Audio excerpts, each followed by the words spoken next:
حي على الصلاة.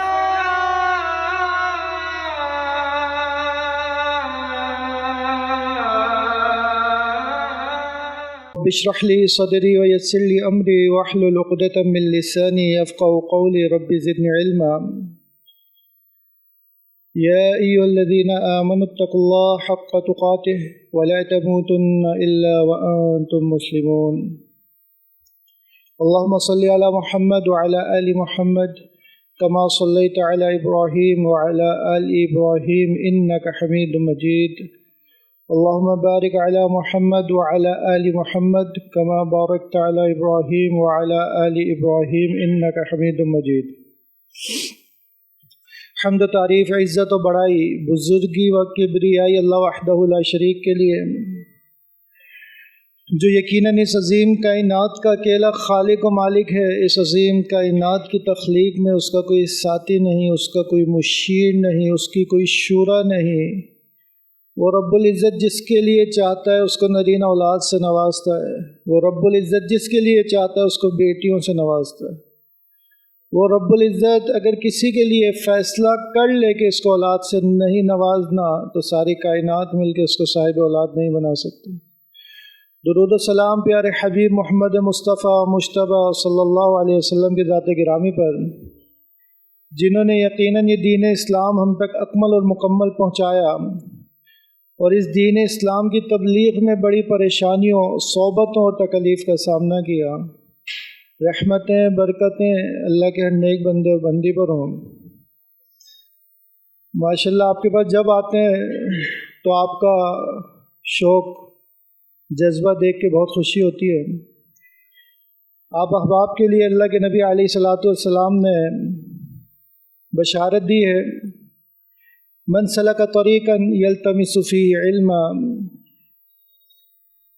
کہ جو یہ آپ علم سیکھنے کے لیے اس محفل میں شرکت کرتے ہیں، تشریف لاتے ہیں، اپنی مصروفیات میں سے وقت نکالتے ہیں۔ بہت بڑا مسئلہ ہے نا آج کے دور میں ہمارا کہ وقت نہیں ہے،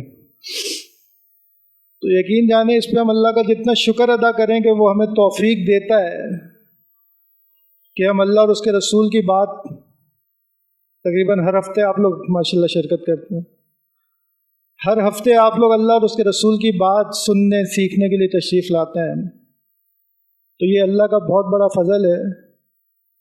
آپ کے علاوہ بے شمار مخلوق باہر روڈوں پر، ہوٹلوں پر خام خواہ وقت ضائع کر رہی ہے، تو یہ تو اللہ کا آپ پر خاص فضل ہے کہ وہ آپ کو توفیق دیتا ہے، اور ایک بار نہیں ہر ہفتے دیتا ہے کہ آپ تشریف لے آتے ہیں اور اللہ اور اس کے رسول کی کوئی بات سیکھتے ہیں۔ اللہ کے نبی علیہ الصلاۃ والسلام نے کیا بشارت دی کہ وہ شخص من سلک طریقا، ایک رستہ پر چلتا ہے، جو شخص کسی ایسے رستے پر چلتا ہے یلتمس فیہ علما، اس رستے پر چلنے کا مقصد صرف ایک ہوتا ہے، اور وہ کیا ہوتا ہے؟ علم حاصل کرنا۔ سہل اللہ لہ بہ طریقا الی الجنہ، ایسے شخص کے لیے جس کی یہ نیت ہو کہ میں صرف اور صرف علم حاصل کرنے کے لیے اس جگہ پہ جا رہا ہوں، ایسے شخص کے لیے کیا بشارت دی، کیا خوشخبری دی کہ اللہ رب العزت اس کے لیے جنت کا راستہ آسان کر دیتا ہے۔ یعنی کوئی آپ سے 24 گھنٹے نہیں مانگ رہا، بس آپ نیت کریں، چاہے 10 منٹ کی درس ہے، کوئی واعظ ہے، نصیحت ہے، کوئی قرآن اور حدیث کی کوئی بات ہے، آپ مختصر وقت کے لیے آپ جا رہے ہیں، لیکن اس نیت کی وجہ سے کہ میں علم حاصل کروں گا، اللہ تعالیٰ آپ کے لیے جنت کے راستے آسان کر دے۔ مجھ سے تو گفتگو ہوتی ہی نہیں ہے، کوئی بات جب تک نہیں ہوتی جب تک کہ دھیان ادھر ادھر جا رہا ہو، تو اگر آپ لوگ محسوس نہ کریں تو قریب آ جائیں۔ دیوار اس طرف بھی موجود ہے، ادھر بھی موجود ہے۔ دیکھیں سیکھنے کے لیے نا بنیادی طور پہ میں الحمدللہ 5 سال پرنسپل رہا ہوں اسکول کا، آپ کے یہیں بابر مارکیٹ لانڈی پہ، تو ہمیں بہت سارے طریقے الحمدللہ پتہ ہے جو ہم بچوں کو کس انداز سے بچہ یا کوئی بھی سیکھنے والا سیکھتا ہے، تو اس میں سے بنیادی طور پہ کیا ہے؟ آئی کانٹیکٹ ہونا۔ سکھانے والے اور سیکھنے والوں کا آپس میں ربط ہونا، رابطہ ہونا، وہ مثال دی جاتی ہے کہ بڑی ٹینکی سے آپ نے چھوٹی ٹینکی میں پانی ڈالنا ہے تو کیا کرنا پڑے گا؟ بلوٹوتھ تو نہیں ہوگا پانی، پھر کنیکشن بنانا پڑے گا، کوئی پائپ بڑی سے چھوٹی تک لے کر آنا پڑے گا، ربط بنے گا تو ایک جگہ سے دوسری جگہ چیز منتقل ہوگی۔ تو ہم بھی سیکھنے بیٹھے ہوئے ہیں، تو اس کے لیے ضروری ہے کہ ہمارا آپس میں کنیکشن بنے، ربط بنے، کوئی لنک بنے۔ اللہ رب العزت نے آدم علیہ السلام کی تخلیق کی اور ان کے ساتھ ان کی زوجہ بنائی جن کا کیا نام ہے؟ حوا علیہ السلام، اور ان دونوں کو جنت میں رکھا اور کیا حکم دیا؟ کلو، کھاؤ پیو، جہاں سے دل کرے، جو دل کرے کھاؤ پیو، رہو اس کے اندر، ولا تقربا هذه الشجرہ، بس ایک ہدایت ہے، اس درخت کے قریب نہ جانا۔ کیا ہوگا؟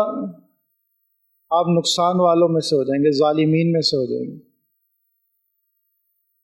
ٹھیک ہے، ٹائم گزرا، شیطان نے آ کے وسوسہ ڈالا اور کہا کہ اس درخت سے کھا لو، اگر تم ہمیشہ والی زندگی یا فرشتہ بننا چاہتے ہو نا، ملکین، تو تم کیا کرو؟ اس درخت سے کھا لو۔ کون سے درخت سے؟ جس سے منع کیا گیا تھا۔ اچھا، گناہ میں اٹریکشن ہوتی ہے، کشش ہوتی ہے۔ آپ کو بہت ساری چیزیں دنیا میں اللہ رب العزت نے دی ہیں، لیکن سب سے زیادہ کشش کس چیز میں ہوگی؟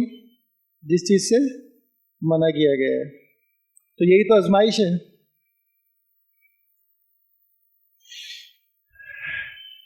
تو شیطان نے وسوسہ کیا ڈالا کہ اس درخت سے کھا لو، ہمیشہ رہو گے، اور یہ بھی کہا، قسم کھا کے یہ بھی کہا کہ میں تمہارے نصیحت کرنے والا ہوں، میں خیر خواہ ہوں۔ یہ نہ سمجھنا کہ میں تمہیں بہکانے آیا ہوں، میں تو تمہارا خیر خواہ ہوں، میں تو چاہتا ہوں تمہاری بھلائی چاہتا ہوں۔ ایک اور رسول یاد رکھیں کہ شیطان نہ ایسی گناہ نہیں کروا لیتا، پہلے مطمئن کرتا ہے، پہلے مطمئن کرتا ہے، دلیلیں دیتا ہے۔ آپ کے اندر ہی اندر نا آپ ایک کمیونیکیشن کر رہے ہوتے ہیں، یعنی ایک حرام کام سامنے، اب آپ کے اندر نا ایک کمیونیکیشن شروع ہو گئی ہے، ایک مکالمہ شروع ہو گیا ہے، آپ اپنے آپ سے اندر ہی اندر چل رہا ہے، نہیں یہ نہیں کرنا، تو کیا ہو گیا؟ قاری صاحب نے بھی تو کیا تھا، وہ فلاں بھی تو دیکھو اتنی بڑی داڑھی ہے، وہ فلاں بھی تو دیکھو، وہ تو پہلی صف کا نمازی ہے، کچھ نہیں ہوتا۔ بیٹی کی شادی ہے، بے پردگی ہو جائے تو کیا حرج ہے؟ کون سا روز ہونی ہے؟ بیٹے کی شادی ہے، پہلا بیٹا ہے، تو کیا ہو گیا؟ کبھی کبھی چیزیں سائڈ میں کر دینی چاہیے۔ یہ اندر ہی اندر بندے کے مکالمہ چل رہا ہوتا ہے۔ پھر ایک وقت آتا ہے، یا تو اللہ تعالیٰ بچا لیتا ہے یا پھر وہ مطمئن ہو جاتا ہے، بولتا ہے چلو ٹھیک ہے، خیر ہے۔ ایسے ہی ہے نا، ڈائریکٹ تو نہیں کرتے، آپ کو پتہ ہے حرام ہے، شراب ہے، پی لی آپ نے، نہیں، وہ پہلے مطمئن کرے گا، تھوڑی سے کچھ نہیں ہوتا، نشہ ہی نہیں ہوگا، کوئی بات نہیں۔ دیکھیں نا، سود کے کاروبار چل رہے نہیں چل رہے آپ کے معاشرے میں، آپ جا کے بات کر لیں، آپ کو نامطمئن کر دینا تو مجھے کہیے گا، دلیلیں لے کے بیٹھا ہوا ہے وہ بھی۔ الغرض آدم علیہ السلام کو شیطان نے وسوسہ ڈالا اور وہ اس درخت کے پاس چلے گئے جس سے ان کو منع کیا تھا۔ پھر کیا ہوا؟ اللہ رب العزت نے دنیا میں بھیج دیا، پورا قصہ آپ کے علم ہے۔ تو ہم جو اس دنیا میں آئے ہیں، اصل جگہ کیا ہے ہماری؟ جنت ہے۔ دیکھیں، اس زاویے سے بھی ہم نے کبھی نہیں سوچا، یہ دنیا اصل جگہ نہیں ہے ہماری، جب ہمارے باپ کو پیدا کیا تو کس چیز کے لیے پیدا کیا تھا؟ جنت کے لیے. یہ تو بطور سزا وہ دنیا میں آئے تھے، اور ہم کیا سمجھتے ہیں کہ یہی سب کچھ ہے، یہی سب کچھ ہے.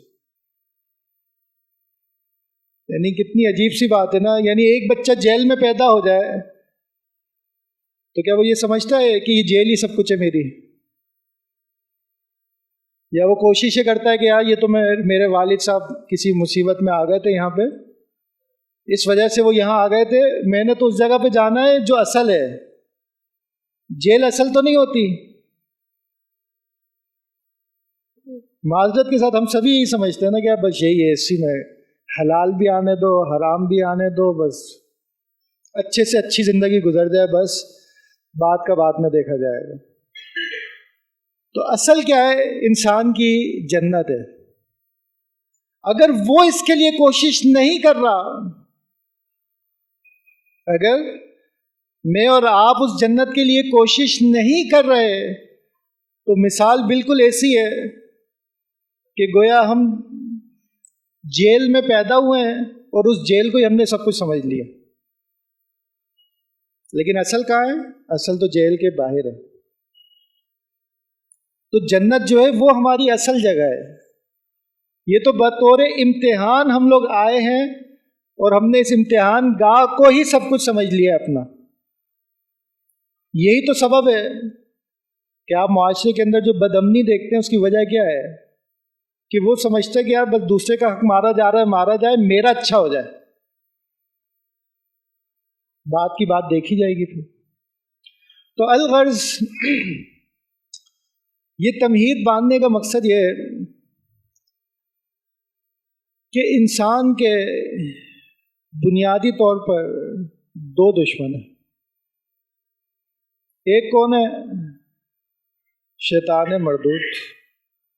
آپ سب جانتے ہیں اللہ تعالیٰ نے قرآن مجید میں کئی مقامات پہ کیا فرمایا؟ اِنَّهُ لَكُمْ عَدُوٌّ مُّبِينٌ، کہ بے شک شیطان جو ہے یہ تمہارا کھلا دشمن ہے، واضح دشمن ہے. ایک دشمن ہے جو کہ مخفی ہے. مخفی سمجھتے ہیں؟ چھپا ہوا، یا بالفاظ دیگر باطنی دشمن ہے جو ہمارے اندر ہی موجود ہے. اور وہ کون ہے؟ ہمارا نفس. تو شیطان کو تو بھگانے کے نسخے آپ کو پتہ ہے،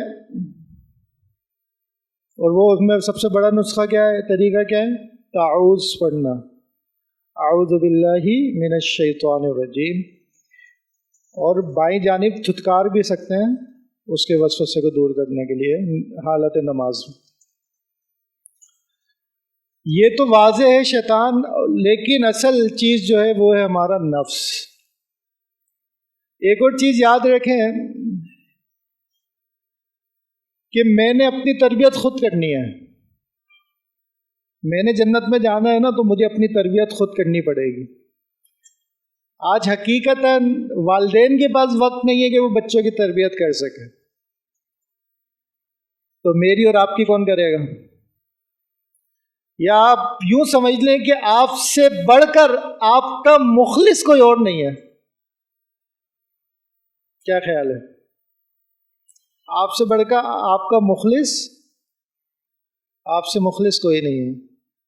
تو میں نے جنت میں جانا ہے نا، تو میں نے محنت کرنی ہے، میں نے کوشش کرنی ہے.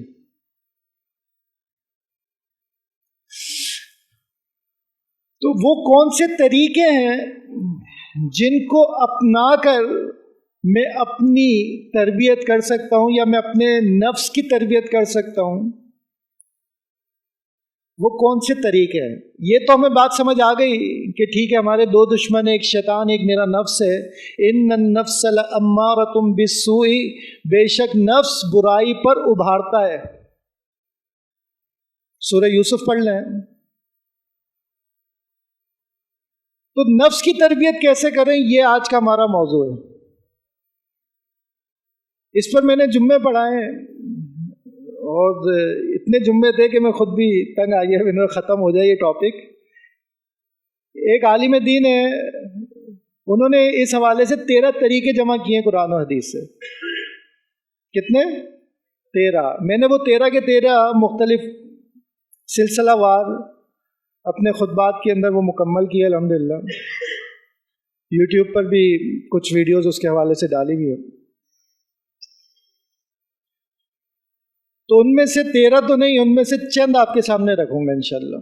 اللہ کرے مجھے اور آپ کو وہ یاد رہیں تو ان طریقوں کو گائے بگائے ہم اپنے استعمال میں لائیں اور اس کے ذریعے سے ہم اپنی تربیت کر سکیں، اپنے نفس کی تربیت کر سکیں، اس کو ٹرین کر سکیں کہ وہ برائی سے دور رہے اور ہمیں اچھائی پر حکم دے.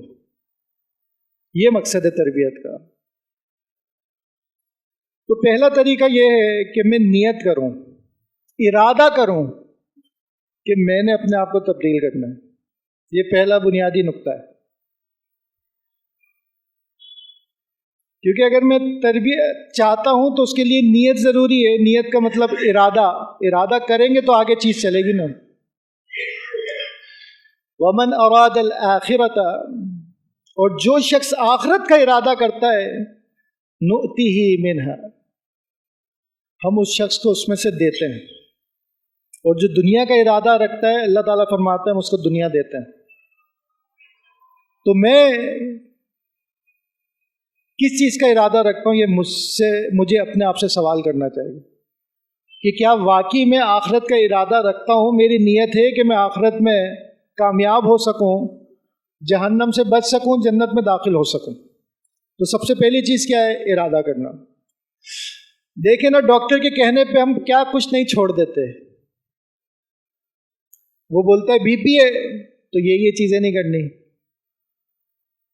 شوگر ہو گئی ہے تو یہ چیزیں نہیں کرنی، یہ چیزیں نہیں کھانی.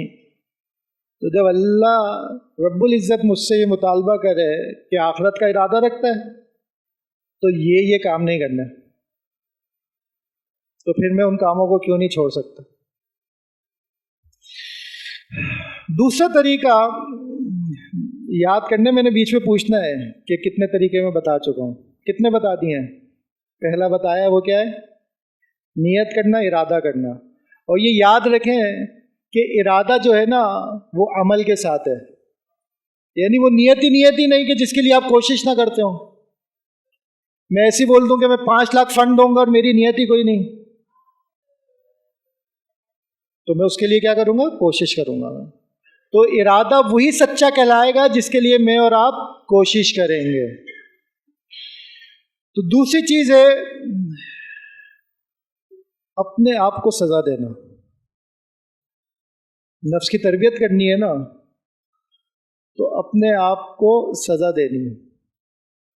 جب بھی کوئی برائی ہو جائے یا کوئی اچھائی سے پیچھے رہ جائے، نیکی سے پیچھے رہ جائے، تو اپنے اوپر جبر کرنا ہے. یہاں پر مثال دوں گا بھٹوی رحمہ اللہ کی. آپ جانتے ہیں مرید کے کہ شیخ الحدیث تھے، مفسر تھے، عبدالسلام بن محمد بھٹوی رحمہ اللہ. ان کے بارے میں آتا ہے کہ وہ کہتے ہیں کہ قرآن ماشاءاللہ بزرگ حضرات ہمارے بہت زیادہ پڑھا کرتے تھے. تو کہہ رہے ہیں کہ روز کا 1 پارہ میں نے پڑھنے کی کوشش کر رہا تھا، لیکن ترتیب بن نہیں پا رہی تھی کہ روز کا 1 پارہ میں نے پڑھنا ہے قرآن کا.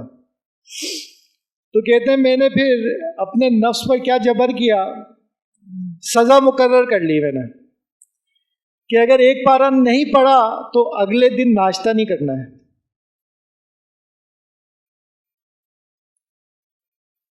ایک پارہ اگر میں نے آج نہیں پڑھا تو کل ناشتہ نہیں کرنا ہے.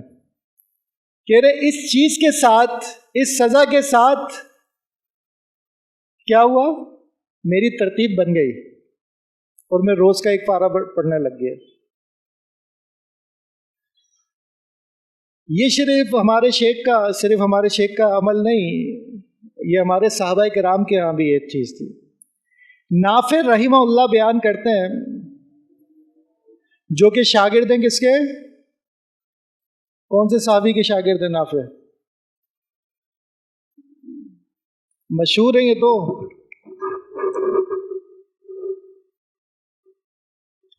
نافع رحمہ اللہ یاد کر لیں. نافع رحمہ اللہ شاگرد ہیں عبداللہ بن عمر کے. رضی اللہ تعالی عنہما۔ تو کیا بیان کرتے ہیں کہ عبداللہ بن عمر رضی اللہ تعالی عنہما کی جب عشاء کی نماز جماعت سے رہ جاتی تھی، وہ اپنے آپ کو پوری رات جگا کے اللہ کی عبادت کیا کرتے تھے۔ اب نفس ہے نا، سو جاتے ہیں، تھکن ہو رہی ہے، عشاء کی نماز کیوں رہ گئی جماعت کے ساتھ؟ کیا کیا؟ اب پوری رات جاگ کے اللہ کی عبادت کر۔ تو اپنے لیے سزا مقرر کر لیں، اپنے لیے خود، کہ اگر میں نے یہ نیکی کا کام نہیں کیا تو میرے نفس کو سزا یہ ملے گی۔ جیسے بیان کیا آپ کے سامنے کہ اگر ایک پارا نہیں پڑھا تو اگلے دن ناشتہ نہیں کروں گا۔ عشاء کی نماز رہ گئی جماعت سے، تو عبداللہ بن عمر رضی اللہ تعالیٰ عنہ نے کیا کیا؟ اپنے آپ کو پوری رات جگایا۔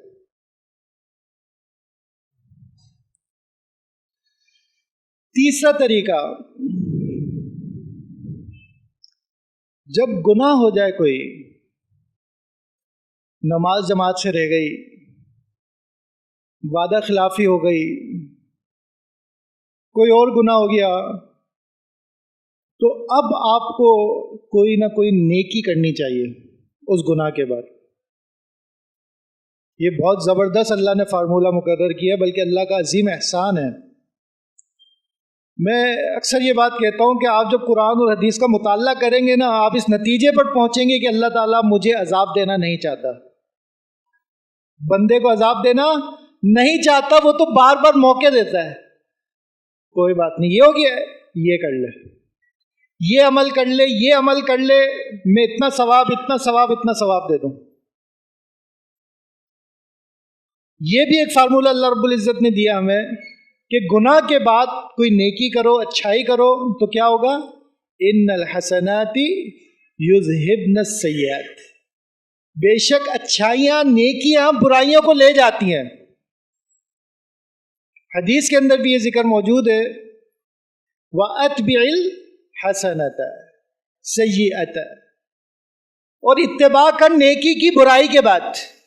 جب کوئی گناہ ہو جائے تو اس کے بعد تو کوئی اچھا عمل کر، تَمْحُوهَا، یہ اچھائی جو تو گناہ کے بعد کرے گا، کیا کرے گا؟ کیا کرے گی یہ اچھائی؟ تَمْحُوهَا، اس کو مٹا دے گی، اس برائی کو مٹا دے گی۔ سبحان اللہ۔ تو کیا تیسرا طریقہ سمجھ آیا؟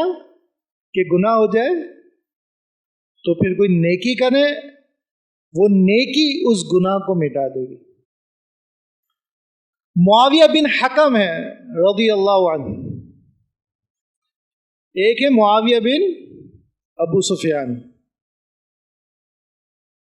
یہ ان کی بات نہیں ہو رہی ہے امیر معاویہ کی، یہ ایک اور بندہ ہے، اس کا نام کیا ہے؟ صحابی رسول ہے، معاویہ نام ہے ان کا بھی، معاویہ بن حکم۔ احادیث کے اندر، روات کے اندر آپ کو کثرت سے یہ نام ملے گا کہ معاویہ لوگ نام رکھا کرتے تھے، ہمیں بھی رکھنے چاہیے۔ معاویہ بن حکم کے بارے میں آتا ہے کہ بیان کرتے ہیں کہ میری ایک لونڈی تھی، وہ میرے لیے بکریاں چرایا کرتی تھی۔ ایک دن میں بھی اس جگہ پہ پہنچ گیا جہاں پہ وہ بکریاں چرا رہی تھی، تو میں نے دیکھا کہ ایک بکری بھیڑیا اٹھا کے لے جا رہا ہے۔ پھر خود ہی بیان کرتے کہ میں بھی ابن آدم ہوں، میں بھی آدم کا بیٹا ہوں، جیسے باقی انسانوں کو غصہ آتا ہے مجھے بھی غصہ آ گیا، نقصان ہو گیا نا، کہتے ہیں اس کی یعنی لاپرواہی، بہرحال نقصان ہو گیا۔ کہتے ہیں دوسروں کی طرح مجھے بھی غصہ آیا اور میں نے ایک تھپڑ اس کے چہرے پر رسید کر دی۔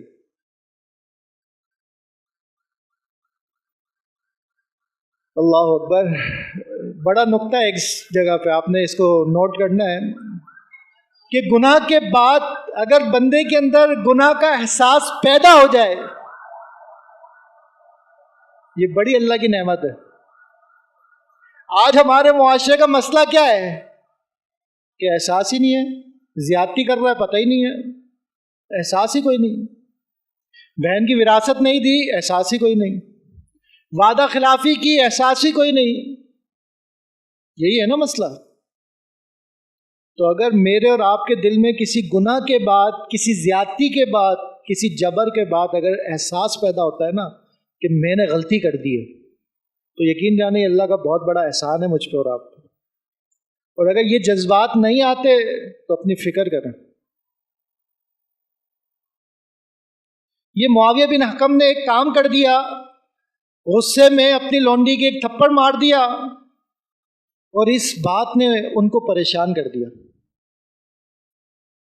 اللہ کے نبی علیہ الصلاۃ والسلام کے پاس پہنچ گئے، ان کو پورا قصہ بیان کیا۔ اللہ کے نبی علیہ الصلاۃ والسلام نے اظہار کیا کہ یہ کام اچھا نہیں ہے جو تو نے کر دیا، اچھا نہیں کیا تو نے، دل پریشان ہے، کیا کروں کیا کروں۔ خود ہی اللہ کے نبی علیہ الصلاۃ والسلام کو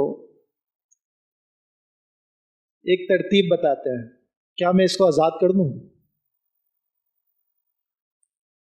یہ آپ کیفیت محسوس نہیں کر رہے کہ یہ صحابی رسول کی کیفیت کیا ہے، پریشان ہے۔ پھر اللہ کے نبی نے بھی کہہ دیا کہ اچھا کام نہیں کیا، پریشان گھوم رہا ہے، کیا کروں؟ اور آج میں اپنی کیفیت چیک کروں۔ اللہ کے نبی علیہ الصلوۃ والسلام نے فرمائی کیفیت کیوں ہے، سمجھیں اس چیز کو۔ آپ صلی اللہ علیہ وسلم نے فرمایا کہ بندہ مومن گناہ کو اس طریقے سے دیکھتا ہے کہ گویا کہ کسی پہاڑ کے نیچے بیٹھا ہے اور یہ چٹان ابھی اس کے اوپر گر جائے گی۔ آپ کیفیت سمجھیں صحابی رسول کی، معاویہ بن حکم کی کیفیت سمجھیں کہ اس کا دل بھاری ہوا جا رہا ہے کہ میں نے کیا کر دیا۔ تو اللہ کے نبی نے کیا فرمایا تھا کہ بندہ مومن اپنے گناہوں کو کیسے دیکھتا ہے کہ گویا کہ ایک چٹان کے نیچے اور یہ چٹان اس کے اوپر گرنے لگی ہے۔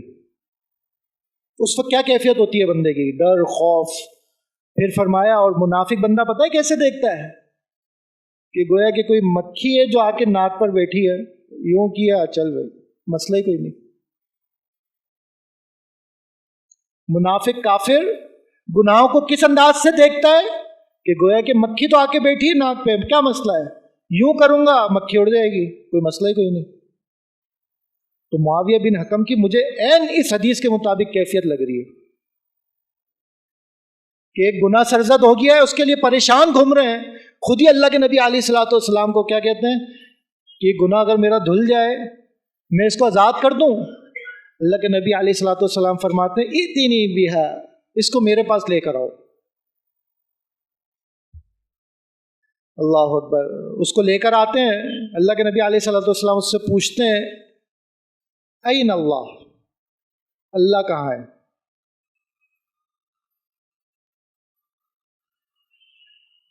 وہ بچی، وہ لڑکی جواب دیتی ہے کہاں پر ہے اللہ؟ آپ سے بھی تو میں پوچھ لوں، اللہ ہر جگہ، ہر جگہ موجود ہے۔ تو بھائی ہماری اسکولوں کی کاپیاں اٹھا لیں آپ، پہلی دوسری کی بچیوں کی، بچوں کی، کیا لکھا ہوا ہے؟ اللہ ہر جگہ موجود ہے۔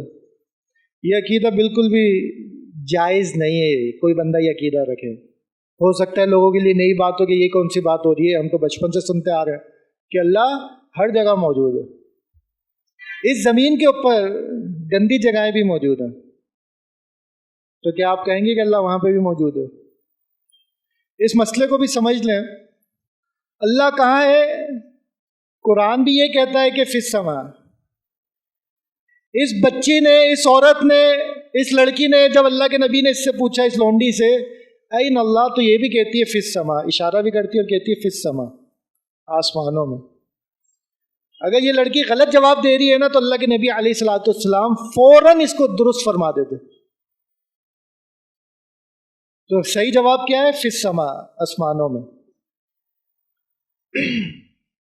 اس بچی نے بھی یہ جواب دیا۔ قرآن بھی کہتا ہے الرحمن علی العرش استوى، ایک سے زائد مقامات میں قرآن میں موجود ہے کہ رحمان، اللہ کہاں ہے؟ عرش پر ہے۔ تو ہم بھی الحمدللہ یہی عقیدہ رکھتے ہیں کہ اللہ کہاں ہے؟ عرش پر ہے۔ لیکن اس کے ساتھ آپ کو یہ سمجھنا پڑے گا کہ اس کا علم جو ہے وہ ہر جگہ پر ہے۔ موسیٰ علیہ السلام کے اور ان کے بھائی کو، ہارون علیہ السلام کو فرعون کی طرف بھیجا اللہ تعالیٰ نے، تو کیا فرمایا؟ لا تخافا، تم دونوں گھبراؤ نہیں، ڈرو نہیں، میں تمہارے ساتھ ہوں، اسمع و ارا، میں سن بھی رہا ہوں، دیکھ بھی رہا ہوں، میں تمہارے ساتھ ہوں. اننی معکما اسمع و ارا، بے شک میں تم دونوں کے ساتھ ہوں، لیکن کس طریقے سے؟ اسمع و ارا، سن بھی رہا ہوں، دیکھ بھی رہا ہوں. تو ہم بھی یہی عقیدہ رکھتے ہیں جو قرآن بیان کرتا ہے کہ اللہ تعالیٰ بذات خود کہاں ہے؟ عرش پر، جیسا اس نے خود بیان کیا ہے. اب کوئی یہ پوچھے کیسے، تو ہم بولتے ہیں یہ مجھے نہیں پتا، کیونکہ اللہ نے بیان نہیں کیا. جب اللہ نے بیان نہیں کیا، اللہ کے نبی نے صحابہ کو بیان نہیں کیا، صحابہ نے یہ سوال نہیں کیا، میں بھی یہ سوال نہیں کرتا کیسے. جس طرح صحابہ ایمان لائے، جتنی کیفیت اللہ رب العزت نے خود بیان فرما دی کہ رحمان عرش پر ہے، تو ہم بھی کہتے ہیں عرش پر ہے. کیسے، کیوں، یہ ہمارا عقیدہ ہی کوئی نہیں، کیونکہ صحابہ کرام نے یہ سوال نہیں کیا تو ہم بھی یہ سوال نہیں کرتے. تو اللہ کے نبی علیہ الصلوۃ والسلام نے پوچھا این اللہ، تو بچی جواب دیتی ہے، لونڈی جواب دیتی ہے فی السماء، آسمانوں میں. پھر اللہ کے نبی علیہ الصلوۃ والسلام دوسرا سوال کرتے ہیں من انا، میں کون ہوں؟ کہتی ہے انت رسول اللہ، آپ اللہ کے رسول ہیں. پھر اللہ کے نبی علیہ الصلوۃ والسلام ایک سرٹیفکیٹ جاری فرماتے ہیں اس کے لیے، اور وہ کیا ہے؟ اعتقھا فانھا مؤمنہ، آزاد کر دے اس کو، یہ تو مومنہ ہے. کوئی لمبی چوڑی بات نہیں پوچھی، صرف 2 باتوں کا جواب دیا، اور 2 باتوں کے جواب، درست جواب کی وجہ سے اللہ کے نبی نے اس کو کیا کہا؟ یہ مومن ہے، اور اس کو آزاد کر دیا. تو کتنے طریقے بیان کیے آپ کے سامنے، کون کون سے؟ پہلا، نیت، ارادہ، کہ میں نے اپنے آپ کو تبدیل کرنا ہے، میں نے اس راستے کا انتخاب کرنا ہے جو مجھے جنت میں لے جائے، اور ان کاموں سے بچنا ہے جو مجھے دوزخ میں لے جائیں. یہ ارادہ ہے، یہ کوشش ہے. دوسرا، اپنے لیے کسی نیکی کے کام کی طرف رغبت بڑھانے کے لیے کوئی سزا مقرر کرنا. اور تیسرا طریقہ، گناہ ہو جائے تو اس کے بعد کوئی نیکی کرنا، اور وہ نیکی اس گناہ کو مٹا دے گی. نفلی روزے رکھ لیں، نفلی نماز پڑھ لیں، تہجد پڑھ لیں. چوتھا طریقہ، گناہ میں اگر مبتلا ہے تو اس کا توڑ قرآن اور حدیث میں تلاش کریں. اگر آپ کا نفس، یہی موضوع ہے نا ہمارا کہ نفس کی تربیت کیسے کریں، how to train ourselves, اپنے آپ کو ہم کیسے تبدیل کریں، اس کو کیسے ٹرین کریں. نفس مجھے کسی گناہ میں مبتلا کرتا ہے تو میں اس کا توڑ دیکھوں کہ کون سے ایسے اعمال ہیں جن کے کرنے سے یہ عادت میری چھٹ جائے. 1-2 مثالیں اس کی دیتے ہیں. شکایت کرنے والے نے شکایت کی کہ دل بہت سخت ہے میرا. اللہ کے نبی علیہ الصلوۃ والسلام سے کسی نے شکایت کی کہ دل بڑا سخت ہے میرا. کیا مطلب ہے دل کا سخت ہونا؟ ہمدردی نہیں ہے، رحم نہیں ہے، اور دیگر اگر آپ چیزیں سمجھنا چاہیں تو قرآن کی تلاوت، نصیحت مجھ پہ اثر نہیں کرتی ہے، دل کی سختیاں ہیں. دل اگر انسان کا سخت ہے تو دوسرے کے لیے ہمدردی نہیں ہوتی. کوئی قرآن و حدیث کی بات سنتا ہوں، وہ مجھ پہ اثر انداز نہیں ہوتی، دل کی سختی کی شکایت کی. تو آپ علیہ الصلوۃ والسلام نے کیا فرمایا؟ امسح رأس الیتیم. گناہ ہے، موضوع کیا ہے کہ اگر کسی گناہ میں مبتلا ہے تو اس کا توڑ قرآن اور حدیث پہ تلاش کریں. دل کی سختی ہے، اس کا توڑ کیا دیا اللہ کے نبی علیہ الصلوۃ والسلام نے؟ کہ یتیم کے سر پر ہاتھ پھیر. وَأَطْعِمَ الْمِسْكِينَ، وَأَطْعِمِ الْمِسْكِينَ، اور مسکین کو کھانا کھلا. یہ 2 کام کرے گا، تیری جو یہ شکایت ہے اس کا توڑ ہو جائے گا. کیا شکایت ہے؟ دل کی سختی. تیرا دل نرم پڑ جائے گا اگر تو کسی یتیم کی کفالت کرے گا، اس کے سر پر ہاتھ پھیرے گا، مسکین کو ضرورت مند کو کھانا کھلائے گا، یہ تیرے دل کو نرم کر دے گا۔ دوسری مثال، ابھرتی جوانی شہوت کی طرف کھینچتی ہے، برائی کی طرف کھینچتی ہے۔ میں اس کا توڑ تلاش کروں کہ قرآن اور حدیث اسلام اس کا کیا حل دیتا ہے، تو کیا حل دیا؟ یا معاشر الشباب من استطاع منکم ان یتزوج، جو تم میں سے، اے نوجوانوں، اللہ کے نبی علیہ الصلوۃ والسلام مخاطب ہیں، اے نوجوانوں تم میں سے جو شادی کی استطاعت رکھتا ہے فلیتزوج، تو ایسے شخص کو چاہیے کہ وہ شادی کر لے، وہ نکاح کر لے۔ اور جو نہیں کر سکتا تو ایسے شخص کو کیا چاہیے کہ روزے رکھے۔ تو روزے کیا کریں گے کہ اس کی خواہشات کو کم کر دیں، اس کی جو شہوت ہے اس کو کم کر دیں گے۔ اسی طریقے سے میرے جو بھی مسائل ہیں، میرے جو بھی گناہ ہیں، میں ان کا حل کسی عالم کے ساتھ بیٹھ کر اس کا حل قرآن اور حدیث کے اندر تلاش کروں، یہ بھی میری تربیت کا ایک طریقہ۔ کل کتنے ہو گئے؟ ہو گیا ٹائم؟ بھائی ایک دو کریں بس، یہ بھی کافی ہے، نہیں پہ عمل کر لیں ہم، کیا خیال ہے؟ کہیں گے تو یہ سبحانک اللہم پڑھ دیں۔ بھائی میں نے تو بولتے رہنا ہے، آپ لوگ اپنا وقت بتائیں کتنا وقت ہے آپ کے پاس؟ 5 منٹ اور کر لیں؟ چلیں، جزاک اللہ خیر۔ ایک اور بڑا مسئلہ ہمارا، لوگ کیا کہیں گے۔ جب میں یہ سوچتا ہوں نا یہ لوگ کیا کہیں گے، تو 5واں طریقہ یہ ہے کہ مجھے اس چیز کو ہٹانا پڑے گا اپنے ذہن سے کہ لوگ کیا کہیں گے، تبھی میں اپنے نفس کی تربیت کر سکتا ہوں۔ اگر میں یہ سوچتا رہوں گا کہ لوگ کیا کہیں گے تو پھر میں اچھے کام نہیں کر سکتا۔ میں واقعہ سناتا ہوں آپ کو، اللہ اکبر، کس طرف ہمارا معاشرہ جا رہا ہے۔ ایک لڑکا مجھے کہتا ہے کہ میں نماز نہیں پڑھتا، یعنی جب میں کام پر ہوتا ہوں۔ کیوں؟ کیونکہ وہ میرے ساتھ کام کرنے والے مجھے چھیڑتے ہیں کہ جیسے تو ابھی تو لڑکیوں کو دیکھ رہا تھا، اب تو بڑا حاجی بن کے نماز پڑھنے جا رہا۔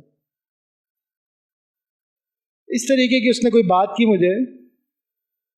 اچھا اب کیا ہے، اس کو کہتے ہیں پیپل کانشیس، کہ لوگ کیا کہیں گے۔ وہ اس وجہ سے نماز نہیں پڑھ رہا۔ آپ تصور کر سکتے ہیں کہ مسلمان فرض نماز نہیں پڑھ رہا۔ یہاں پہ ایک اور وضاحت کرتا چلوں، آپ کی نظر میں نا نیک بندہ وہ ہوگا جو نمازیں پڑھتا ہے جماعت سے، رمضان کے روزے رکھتا ہے، نیک ہے نا، پریشان نہیں ہو، نیک ہے نا بندہ۔ لیکن میں تو یہ افسوس کرتا ہوں کہ ہم اس کو نیک سمجھتے ہیں۔ یہ تو مسلمان ہونے کے لیے ضرورت، جو بنیادی ضروری چیزیں ہیں نا، یہ تو وہ ہیں، انوکھا کام کوئی بھی نہیں ہے اس کے اندر۔ لیکن میرا ایمان کا لیول دیکھیں کہ میں فرض نماز پڑھنے والے کو میں بولتا ہوں بڑا ماشاءاللہ متقی آدمی، بھائی یہ تو مسلمان ہی نہیں رہے گا نماز نہیں پڑھے گا تو۔ بات سمجھ نہیں آئی، نہیں سمجھا سکا میں کہہ رہا ہوں ایک شخص نماز پڑھتا ہے فرض، رمضان کے روزے رکھتا ہے، اور میں اور آپ اس کے بارے میں کیا رائے قائم کرتے ہیں؟ نیک بندہ ہے۔ ٹھیک ہے نیک ہے، لیکن یہ تو ہر مسلمان کو کم سے کم اتنا ہونا چاہیے، یعنی بالکل بنیادی چیزیں یہ تو کرنی ہی کرنی ہے۔ اس میں اس بندے کا کوئی کمال ہی نہیں ہے کہ یہ مسلمان ہے تو اس کو یہ کرنا ہی کرنا ہے۔ لیکن ہمارا ایمانی لیول، ہمارا معاشرہ اس قدر پستیوں کی طرف جا رہا ہے کہ آج ہم اچھا انسان کس کو سمجھتے ہیں؟ جو نماز پڑھ رہا ہے۔ لیکن میں آپ کو یہ بتانا چاہ رہا ہوں کہ یہ کوئی ایکسٹرا کام نہیں ہے، یہ تو اس نے کرنا ہی کرنا ہے۔ اچھائی پتہ کب ہے؟ جب وہ تہجد پڑھتا ہو، جب وہ نفلی روزے رکھتا ہو، تو آپ بولے تو ماشاءاللہ اچھا بندہ ہے، اور میں اور آج آپ خوش ہو جاتے ہیں کہ فرض نماز پڑھ رہا ہے۔ تو یہ ہمارے معاشرے کی پستی ہے، یہ ہمارے معاشرے کا زوال ہے کہ ہم صرف فرض ادا کرنے والے کو ہم پتہ نہیں کیا سمجھتے ہیں۔ یہ تو ہر مسلمان کے لیے منیمم جو لمٹ ہے وہ فرض نماز ہے، فرض روزے ہیں، اور آج ہم اس منیمم کو لے کر خوش ہیں کہ ماشاءاللہ بڑا زبردست بندہ ہے۔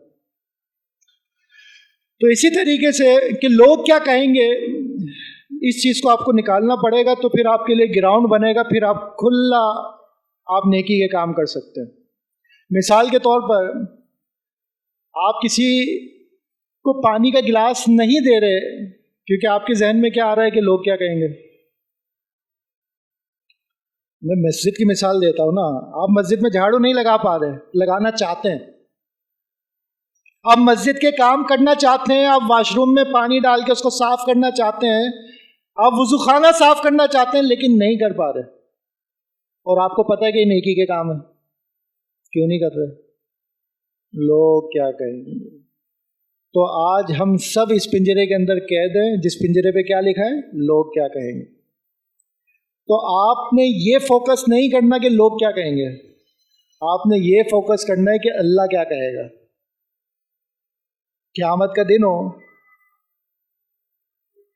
میں اس کے سامنے کھڑا ہوں اور وہ مجھ سے سوال کر لے تو میں کیا کہوں گا؟ تو فوکس کیا کرنا ہے کہ اللہ رب العزت ناراض نہ ہو، لوگ کیا کہیں گے اس کی پرواہ نہیں۔ حسن بصری رحمہ اللہ کہتے ہیں، ان سے کسی نے کہا، حسن بصری رحمہ اللہ سے کسی نے کہا کہ آپ پرواہ نہیں کرتے، لوگ باتیں کرتے ہیں آپ کے بارے میں؟ جواب سنیں، کہتے ہیں ہین ولدت وحدی، جب میں پیدا ہوا تھا نا میں اکیلے پیدا ہوا تھا، وحین اموت وحدی، جب مروں گا تو اکیلے ہی مروں گا، جب قبر میں اتارا جاؤں گا تو اکیلا اتارا جاؤں گا، جب اللہ کے سامنے میرا حساب کتاب ہوگا تو اکیلے میرے کا ہی ہوگا۔ فَإِن دَخَلْتُ الْجَنَّةَ دَخَلْتُ وَحْدِي، اگر اللہ نے جنت میں داخل کر دیا تو اکیلا داخل ہوں گا، اپنے اعمال کی وجہ سے اکیلا داخل ہوں گا۔ وَإِن دَخَلْتُ النَّارَ دَخَلْتُ وَحْدِي، اللہ نہ کرے جہنم جانا پڑ گیا تو اکیلے جاؤں گا۔ فَمَا لِي وَالنَّاسِ، میرا اور لوگوں کا کیا معاملہ آپس میں، مجھے کیا پرواہ لوگوں کی، جب یہ سارے کام میں نے اکیلے کرنے ہیں تو لوگوں کی کیا پرواہ۔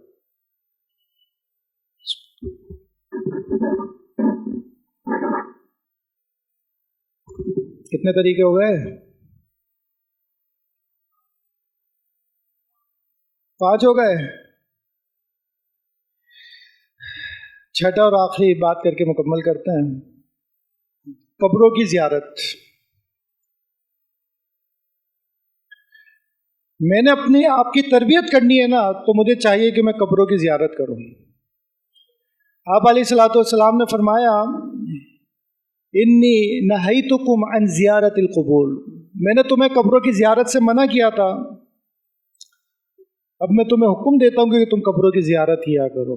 فزوروہا، اب تم قبروں کی زیارت کیا کرو۔ کیوں؟ کیونکہ یہ تمہیں آخرت کی یاد دلاتی ہے۔ تو اس نیت کے ساتھ میں قبرستان جاؤں، قبروں کی زیارت کروں کہ مجھے یہ خیال آئے، یہ یاد آئے، میں اپنے آپ کو یہ ریمائنڈ کروا سکوں کہ آج میں لوگوں کو کندھا دینے آیا ہوں، کل لوگ مجھے کندھا دینے آئیں گے۔ اس نیت کے ساتھ قبروں میں جاؤں کہ یہ لوگ بھی کبھی میری طرح اس کے اوپر تھے زمین کے، اور آج زمین کے اندر۔ اس عبرت کے لیے میں جاؤں تو اس سے میرے بہت سارے معاملات حل ہو جائیں گے۔ جو میرے اندر تکبر، جبر، غرور، ہمدردی کا نہ ہونا، لوگوں کی پرواہ نہ کرنا، لوگ کن حالات کے اندر ہیں، ان چیز کو اگر میں نے سیٹ کرنا ہے، اپنی تربیت کرنی ہے، اپنے آپ کو ٹرین کرنا ہے، تو میں پھر قبروں کی زیارت کروں۔ یحییٰ بن کثیر رحمہ اللہ کے بارے میں آتا ہے، ایک بزرگ ہیں، ان کے بارے میں آتا ہے کہ جس دن جنازہ پڑھ لیتے اس دن ان سے کچھ کھایا نہیں جاتا تھا،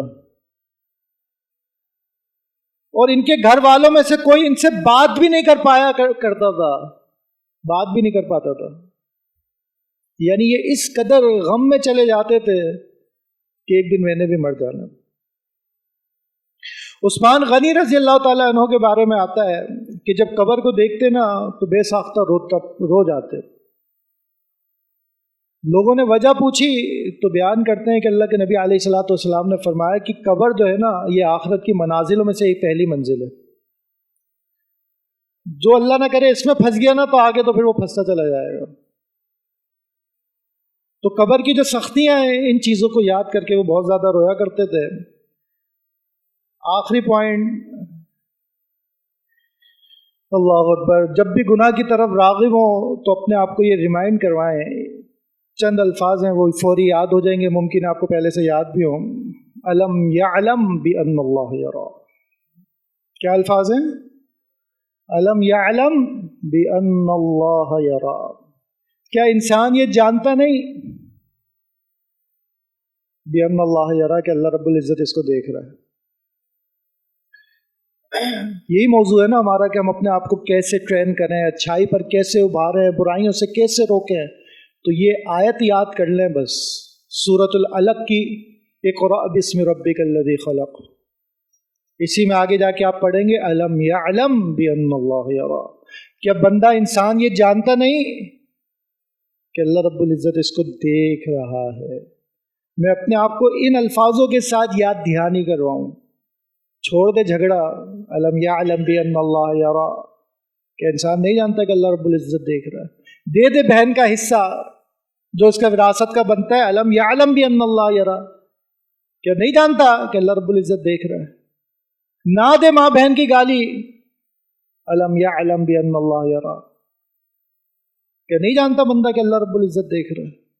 اور جہاں یہ مجھے ریمائنڈ کرواتی ہے اس چیز کی یاد دہانی کرواتی ہے کہ میں گناہوں سے بچوں کیونکہ اللہ مجھے دیکھ رہا ہے، وہاں اس کے اندر راحت اور سکون بھی ہے جب سامنے والا آپ سے زیادتی کرے گا۔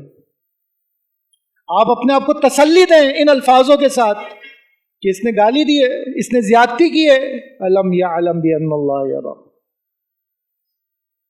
آپ دیکھتے نا لکھا ہوتا ہے کیمرے کی آنکھ آپ کو دیکھ رہی ہے، جب آپ کی نظر اس پہ پڑتی ہے تو آپ کیا کرتے ہیں؟ پہلے ہی سیدھے ہوتے ہیں، مزید سیدھے ہو جاتے ہیں۔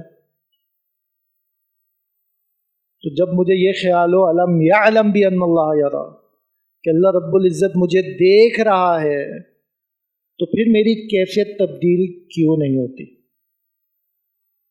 یہ سوال ہے نا، کیمرے کو دیکھ کے تو میری کیفیت تبدیل ہو جاتی ہے، اللہ رب العزت کا تصور کر کے میری کیفیت چینج کیوں نہیں ہوتی؟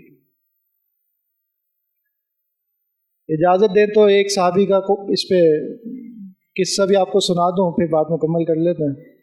میں نے تو پہلی معذرت کی بھی ہے آپ سے کہ میں تو سنا دوں گا، آپ لوگ بتا دیں کتنا سننا ہے۔ صحابی رسول ہیں عبداللہ بن عمر رضی اللہ تعالیٰ عنہما، اللہ اکبر، اللہ کے نبی کی سنتوں سے بے انتہا محبت کرنے والے تمام صحابہ، لیکن ان کے بارے میں چند چیزیں اسپیشلی آتی ہیں۔ بہت زبردست صحابی رسول ہیں، عمر بن خطاب رضی اللہ تعالیٰ عنہ کے بیٹے ہیں۔ ان کے شاگرد نافع رحمہ اللہ بیان کرتے ہیں کہ ایک دن مدینہ سے باہر صحرا میں تھے، کھانے کا وقت ہوا تو کھانا تناول فرمانے لگے تو ایک بندہ دکھائی دیا، وہ کون تھا؟ چرواہا تھا، ریوڑ لیا ہوا تھا، اس کو صحرا کے اندر چرا رہا تھا۔ اس کو کہا کہ آؤ کھانا کھا لو ہمارے ساتھ، اخلاقی طور پہ پوچھتے ہیں نا، دعوت دی اس کو کہ آؤ کھانا کھاؤ ہمارے ساتھ۔ تو وہ بندہ کیا کہتا ہے کہ میں روزے سے ہوں۔ عبداللہ بن عمر رضی اللہ تعالیٰ عنہ کیا کہتے ہیں؟ کہتے ہیں اتنی گرمی ہے، صحرا میں تو موجود ہے اور روزے کی حالت میں ہے، یعنی ایسا نہیں ہے روزہ رکھا ہے تو گھر میں لیٹا ہوا ہے آرام کر رہا ہے، روزہ ہے، گرمی ہے، صحرا میں ہے اور کام پر ہے، ڈیوٹی پر ہے۔ اور روزے کون سے ہیں؟ ظاہر سی بات ہے نفلی ہے نا، عبداللہ بن عمر کھا رہے ہیں۔ تو عبداللہ بن عمر رضی اللہ تعالیٰ عنہ بہت متاثر ہوتے ہیں۔ میں تو یہ قصہ سناتے وقت، پڑھتے وقت، سوچتے وقت میں سوچتا ہوں کہ یہ صحابی رسول ہیں، ایک عام بندے سے متاثر ہو رہے ہیں، کہ ہے نا یہ تعجب کی بات۔ اللہ اکبر۔ تو عبداللہ بن عمر سوچتے ہیں کہ اس کا امتحان لیتا ہوں، جائزہ لیتا ہوں. جائزہ لیتے ہیں، امتحان لیتے ہیں. کہتے ہیں یہ ایک بکری تو ہمیں دے دے، ہم اس کی قیمت بھی دیں گے اور تجھے گوشت بھی دیں گے، تو گوشت سے افطار کر لیو. تو وہ بولتا ہے کہ یہ میرا مال نہیں ہے، مالک کا ہے، غلام بندہ ہے. تو وہ کہتے ہیں مالک کون سا دیکھ رہا ہے؟ بول دیو بھیڑیا کھا گیا. ہو جاتے ہیں نا ایسے واقعات، کوئی بات نہیں، بول دیو بھیڑیا کھا گیا. آج ہمارے پاس بھی اس کی مثالیں ہیں، بول دیو اسنیچنگ ہو گئی. کیا خیال ہے؟ تو عبداللہ بن عمر کیا کہتے ہیں کہ مالک کو بولیو ایک بھیڑیا کھا گیا، تجھے مال بھی مل جائے گا، پیسے بھی مل جائیں گے، تجھے گوشت بھی دیں گے، تو گوشت بھی کھا لیو. وہ بندہ کہتا ہے، مڑ جاتا ہے، جیسے یوں بات کر رہا نا، مڑ جاتا ہے اور انگلی کا اشارہ کرتا ہے اور کیا کہتا ہے؟ فَأَيْنَ اللَّهُ، پھر اللہ کا ہے. رونگٹے کھڑے کر دیتے ہیں. کیا کہتا ہے؟ مالک نہیں دیکھ رہا، فَأَيْنَ اللَّهُ، پھر اللہ کا ہے. اس کا جواب دو، فَأَيْنَ اللَّهُ فَأَيْنَ اللَّهُ فَأَيْنَ اللَّهُ. یہ الفاظ بولتا ہوا بندہ نکل جاتا ہے. اور عبداللہ بن عمر صحابی رسول اللہ اکبر رضی اللہ تعالیٰ عنہما اس قدر متاثر ہوتے ہیں کہ اس کے جانے کے بعد خود بھی یہ الفاظ دہرا رہے ہوتے ہیں، فَأَيْنَ اللَّهُ فَأَيْنَ اللَّهُ فَأَيْنَ اللَّهُ. پھر اللہ کہاں ہے، پھر اللہ کہاں ہے، پھر اللہ کہاں ہے. مالک نہیں دیکھ رہا، اللہ تو دیکھ ہی رہا ہے نا، اس کے علم میں تو سب کچھ ہے. قصہ یہاں ختم نہیں ہوتا. یہ صحابی رسول مدینہ آتے ہیں، اس بندے کے مالک سے ملاقات کرتے ہیں، اس کا ریوڑ بھی خریدتے، اس کا یہ غلام بھی خریدتے. پھر قصہ یہاں ختم نہیں ہوتا. یعنی جو میری محدود علم ہے نا، نالج ہے، اس میں اس جیسا قصہ شاذ و نادر ہی کوئی موجود ہے میرے ناقص علم کے مطابق. مجھے بھی بڑا متاثر کیا اس قصے میں، اور جتنا سوچتا ہوں نا اتنی باتیں اس میں سے نکلتی ہیں. ریوڑ لے کر اس غلام کو دیتے ہیں اور اس غلام کو کہتے ہیں تو آزاد کر لو بات.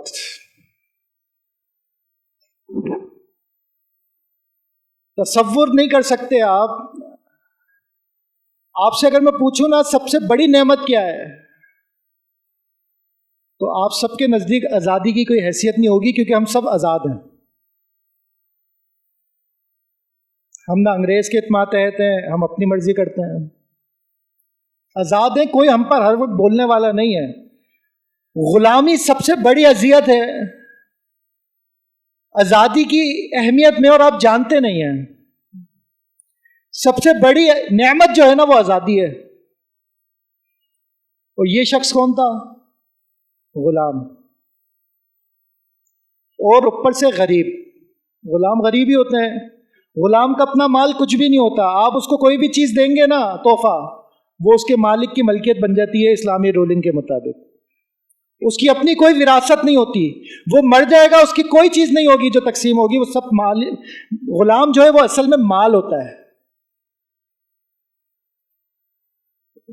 غلام کی کبھی تعریف تو پڑھیں آپ کے غلام کی حیثیت کیا ہے؟ کوئی حیثیت نہیں ہوتی. یہ تو اسلام آپ کو کہتا ہے کہ آزاد کرو، یہ گناہ ہوگی آزاد کر دو، کفارہ آزادی ہے. اسلام ترغیب دیتا ہے کہ آزاد کرو. الغرض یہ بندہ کون ہے؟ غلام غریب. تھوڑی دیر پہلے غلام تھا، غریب تھا، اور اب کون ہے؟ آزاد. صرف آزاد ہے، امیر ہے. امیر ریوڑ ہر کسی کے پاس تو نہیں ہوتا. اب آپ ایک اور نظر سے سوچیں کہ یہ چیزیں اس کو ملی کیسے. اصل چیز یہ ہے، وَمَن يَتَّقِ اللَّهَ يَجْعَل لَّهُ مَخْرَجًا، سورۃ طلاق پڑھے. اور جو اللہ کا تقوی اختیار کرتا ہے، اللہ رب العزت اس کے لیے رستے بنا دیتا ہے. وَيَرْزُقُهُ مِنْ حَيْثُ لَا يَحْتَسِبُ، اور اللہ رب العزت ایسی جگہ سے رزق دیتا ہے جہاں سے بندے کا گمان نہیں ہوتا۔ یہ آیت میں نے بہت دفعہ پڑھی، بہت دفعہ سنی، لیکن اس کی مثال مجھے سمجھ نہیں آتی، اور جب میں نے یہ واقعہ پڑھا نا عین اس کے مطابق مجھے سمجھ میں آ گئی بات۔ یار دوپہر میں اس کو بھی نہیں پتا تھا کہ میں آزاد ہو جاؤں گا، اس کو نہیں پتا تھا کہ میں غریب مالدار ہو جاؤں گا،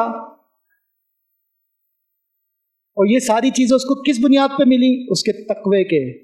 اللہ کا خوف اس قدر اس کے دل کے اندر موجود تھا کہ جب اس کو بہکانے کی کوشش کی گئی اس نے کہا فَأَيْنَ اللَّهُ، اس جملے نے اس کو غلامی سے آزادی دلوا دی، اس جملے نے اس کو فقیر سے امیر بنا دیا۔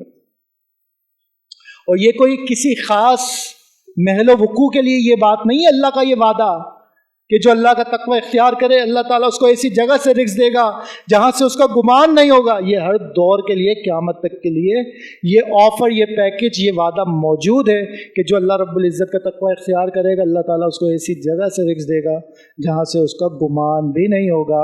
ھذا ما عندی وباللہ التوفیق، سبحانک اللہم وبحمدک، اشہد ان لا الہ الا انت، استغفرک۔